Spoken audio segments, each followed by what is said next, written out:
NCR में प्रदूषण का स्तर दिन ब दिन और ज्यादा खराब हो रहा है।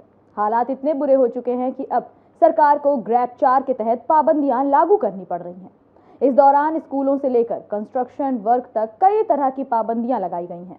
गैस चैम्बर बन चुके दिल्ली एनसीआर में हालात बद से बदतर होते नजर आ रहे हैं। वायु प्रदूषण से निपटने के लिए अब राष्ट्रीय राजधानी क्षेत्र में ग्रैप 4 के तहत सख्त प्रतिबंध लागू हो गए हैं, जिससे आपके और हमारे जीवन पर काफी ज्यादा बुरा असर पड़ने वाला है। नमस्कार, मैं हूं किरण, आप देख रहे हैं डेली लाइव। दिल्ली में रविवार को AQI 441 रहा, जिससे दिल्ली देश का दूसरा सबसे ज्यादा प्रदूषित शहर बन गया। ये इस सीजन का सबसे ज्यादा AQI है। इसी को देखते हुए अब ये नौबत आ गई है कि दिल्ली में ग्रैप 4 लागू कर दिया गया है। वहीं AQI हरियाणा के बहादुरगढ़ में सबसे ज्यादा 445 दर्ज किया गया, जिसे देश का सबसे ज्यादा प्रदूषित शहर कहा जा रहा है। दिल्ली में शनिवार के मुकाबले रविवार को वायु सूचकांक यानी AQI में 24 अंक की बढ़ोतरी दर्ज की गई। राजधानी में ग्रेडेड रिस्पांस एक्शन प्लान यानी ग्रैप का चौथा चरण लागू होने के बाद ऐसी पाबंदियां लागू हो रही हैं जिससे रोजमर्रा के जीवन पर असर पड़ने वाला है। इसे सुबह 8 बजे से लागू किया गया है। CAQM ने यह फैसला लिया है। इसके तहत भारी वाहनों के आवागमन पर पूरी तरह से पाबंदी होगी। हालांकि जो सामान जरूरी है उसके लिए ट्रक आ जा सकेंगे। दूसरी ओर सरकारी और निजी ऑफिसेज में 50% कर्मचारियों के लिए घर से काम करने के निर्देश भी जारी कर दिए गए हैं। इसके अलावा दिल्ली और NCR राज्यों की सरकारों को 6ठी से लेकर 12वीं तक की पढ़ाई को ऑनलाइन कराने की सिफारिश भी की गई है। दिल्ली में ट्रकों के प्रवेश पर पूरी तरह से रोक लगने के बाद अब ये बात हो रही है कि आखिर इन ट्रकों की एंट्री कब होगी। लेकिन जरूरी सामान से भरे हुए ट्रक, LNG, CNG और इलेक्ट्रिक ट्रकों के आने की अनुमति यहां पर जारी रहेगी। अब आपको बता देते हैं कि आखिर ग्रैप 4 के तहत दिल्ली में कौन कौन से प्रतिबंध लागू हो रहे हैं। सबसे पहला, दिल्ली के बाहर से आने वाले सभी ट्रकों के प्रवेश पर पाबंदी होगी। हालांकि जरूरी सामान लेने और ले जाने वाले CNG और इलेक्ट्रिक ट्रकों को पाबंदी से छूट दी गई है। दिल्ली में पंजीकृत मध्यम और भारी डीजल संचालित माल वाहनों पर प्रतिबंध जारी होगा। जरूरी सामान वाले वाहनों को छूट मिलेगी। NCT दिल्ली और NCR में डीजल से चलने वाले 4 पहिया वाहनों पर रोक रहेगी। हालांकि आपातकालीन वाहनों को छूट दी जाएगी। इसमें केवल BS6 वाहन चल सकते हैं। NCR में उद्योगों पर पाबंदी लगाई गई है, जहां PNG ईंधन की सुविधा नहीं है और सरकार के जरिए अधिकृत सूची से बाहर के ईंधन का उपयोग किया जा रहा है, तो इस पर रोक रहेगी। हालांकि दूध और डेयरी उत्पादों के साथ ही मेडिकल उपकरणों से जुड़े हुए उद्योगों को छूट है। निर्माण और विध्वंस गतिविधियों यानी कि किसी भी तरह के कंस्ट्रक्शनल काम पर पूरी तरह से रोक रहेगी। इसके अलावा फ्लाईओवर, राजमार्ग, पुल और पाइपलाइन समेत कई गतिविधियों पर रोक है। केंद्र सरकार केंद्रीय कर्मचारियों को घरों से काम करने की छूट भी दे सकती है। NCR में शामिल राज्य सरकारें सार्वजनिक, निगम और निजी दफ्तरों में 50% क्षमता के साथ घरों से काम करने की छूट भी दे सकती हैं। राज्य सरकारें स्कूल और कॉलेज को बंद करने के साथ ही गैर आपातकालीन वाणिज्यिक गतिविधियों को बंद कर सकती हैं। राज्य सरकार लागू कर सकती है ऑड इवन योजना, यानी इसके तहत वही गाड़ियां चलेंगी जिन्हें ऑड इवन के तहत चलने की परमिशन होगी। इसके अलावा डीजल जनरेटर सेट पर पूरी तरह से प्रतिबंध लागू रहेगा। आपको बता दें कि AQI 400 के पार पहुंचने पर ग्रैप लगाया जाता है। हवा के प्रदूषण स्तर की जांच करने के लिए इसे 4 कैटेगरीज में बांटा गया है। हर स्तर के लिए पैमाने और उपाय अलग अलग तय हैं। इसे ग्रेडेड रिस्पांस एक्शन प्लान यानी GRAP ग्रैप कहते हैं। इसके तहत 4 कैटेगरीज हैं जो कि सरकार को पाबंदियां लगाने की परमिशन देती है और इसे प्रदूषण कम करने के लिए उपाय के तौर पर माना जाता है। ग्रैप के स्टेजेस की बात करें तो सबसे पहला स्टेज आता है 201 से 300 की AQI पर, जिसे खराब श्रेणी में रखा जाता है। इसके बाद आता है दूसरा स्टेज, जिसे बहुत खराब श्रेणी कहा जाता है और इसमें AQI लेवल 301 से 400 तक होता है। फिर जारी होता है तीसरा स्टेज, जिसे गंभीर कहा जाता है। इसमें AQI लेवल 401 से 450 तक होता है। फिर आता है स्टेज 4 यानी गंभीर प्लस। इसमें AQI 450 के आंकड़े को पार कर जाती है। दिल्ली में बढ़ते हुए वायु प्रदूषण का मामला सुप्रीम कोर्ट तक पहुंच चुका है। केंद्र सरकार से सुप्रीम कोर्ट ने जवाब मांगे हैं। जस्टिस अभय S. ओका और जस्टिस ऑगस्टीन जॉर्ज मसीह की बेंच ने सोमवार को केंद्र सरकार से पूछा, जब AQI 300 से 400 के बीच पहुंचा तो स्टेज 3 की पाबंदियां लागू करने में 3 दिन की देरी क्यों हुई? आप गाइडलाइन बताएं। केंद्र सरकार ने कहा कि अब तो स्टेज 4 की पाबंदी लागू करने के हालात बन गए हैं। इस पर कोर्ट ने कहा कि दिल्ली सरकार इसे कैसे लागू करेगी, ये भी बताया जाए। हमें यहाँ स्पष्ट करना होगा कि आप हमारी इजाजत के बगैर स्टेज 4 से नीचे नहीं आएंगे, भले ही AQI 300 से नीचे ही क्यों ना आ जाए। ये मामला एमिकस क्यूरी सीनियर एडवोकेट अपराजिता सिंह की अपील पर लिस्ट किया गया है, जिन्होंने दिल्ली में मौजूदा हालात को देखते हुए तत्काल सुनवाई की मांग की थी। 14 नवंबर को एमिकस क्यूरी ने कहा था कि प्रदूषण के लिए दिल्ली सरकार ने कुछ भी नहीं किया, हालात गंभीर हैं, दिल्ली को दुनिया का सबसे प्रदूषित शहर नहीं बनना चाहिए। मामला दिल्ली NCR में प्रदूषण के प्रबंधन से भी जुड़ा है, जिसे MC मेहता ने दायर किया है। इसमें NCR राज्यों में वाहनों से होने वाले प्रदूषण, इसका मैनेजमेंट और पराली जलाने जैसे मुद्दों को रखा गया है। प्रदूषण पर बीजेपी और आप के बीच राजनीति भी जमकर हो रही है।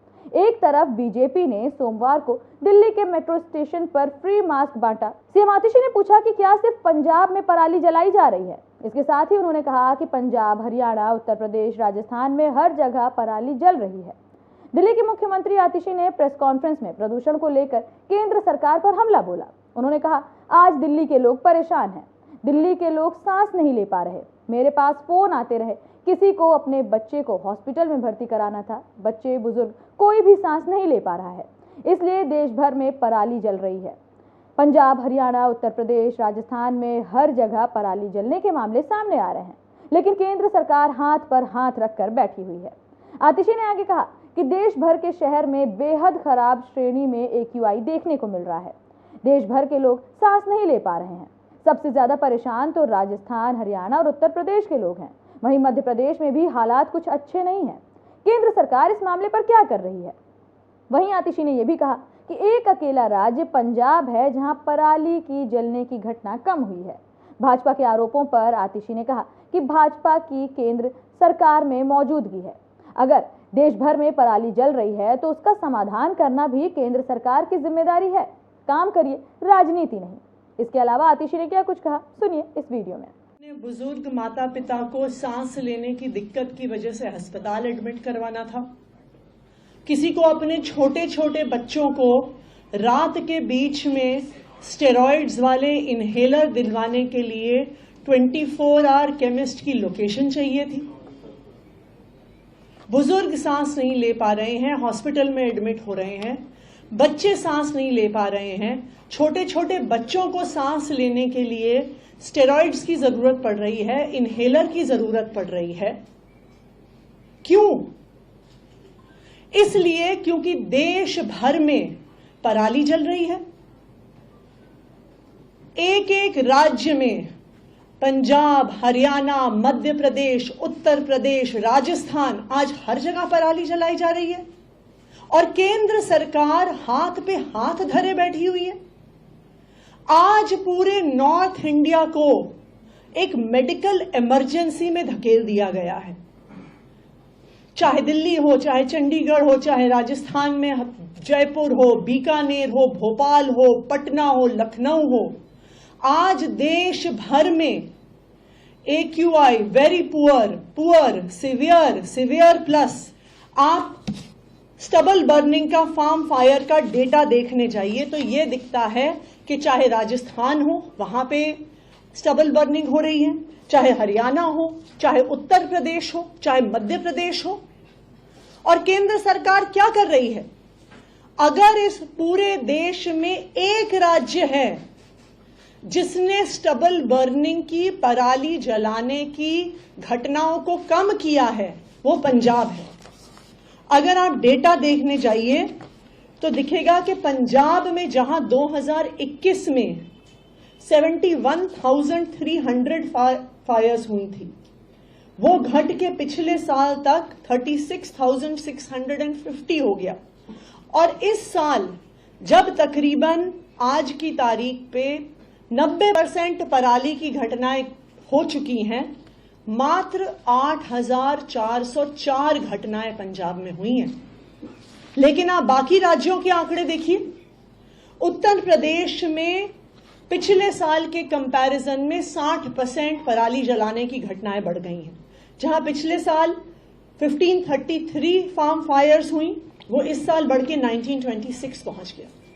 राजस्थान में पराली जलाई जा रही है, जहां 2020 में राजस्थान में सिर्फ 430 के करीब पराली जलाने की घटनाएं थी, वो इस साल 2024 तक 1926 पहुंच गया है।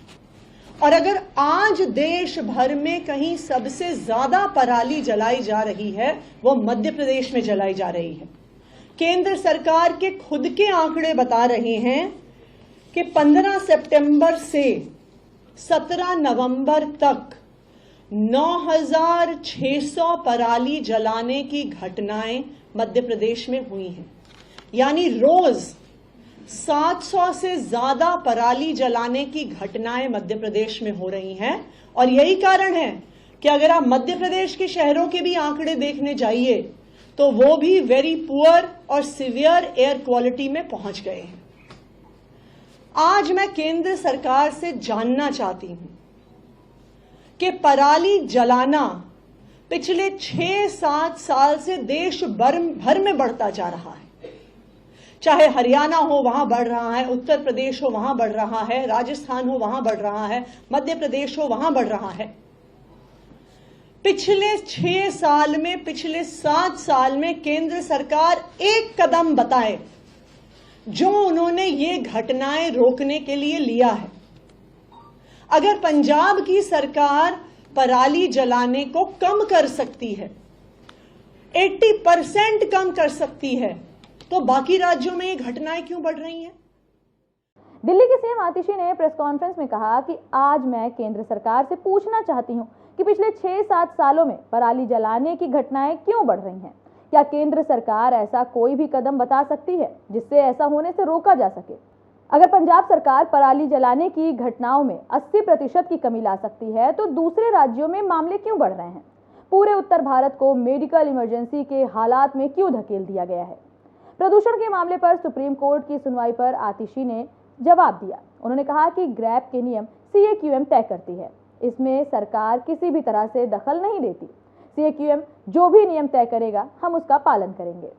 कुल मिलाकर कहने का मतलब ये है कि दिल्ली में हालात बद से बदतर होते जा रहे हैं। दूसरी ओर राजनीति भी हो रही है। जहां आम आदमी पार्टी भाजपा से सवाल कर रही है, वहीं भाजपा भी आम आदमी पार्टी की कमी गिनाते हुए ये बता रही है कि किस तरह से दिल्ली में नियमों की धज्जियां उड़ाई जा रही हैं, कहीं पर नियमों का पालन नहीं हो रहा है और दिल्ली को मजबूरी में सांस के तौर पर जहर घोटना पड़ रहा है।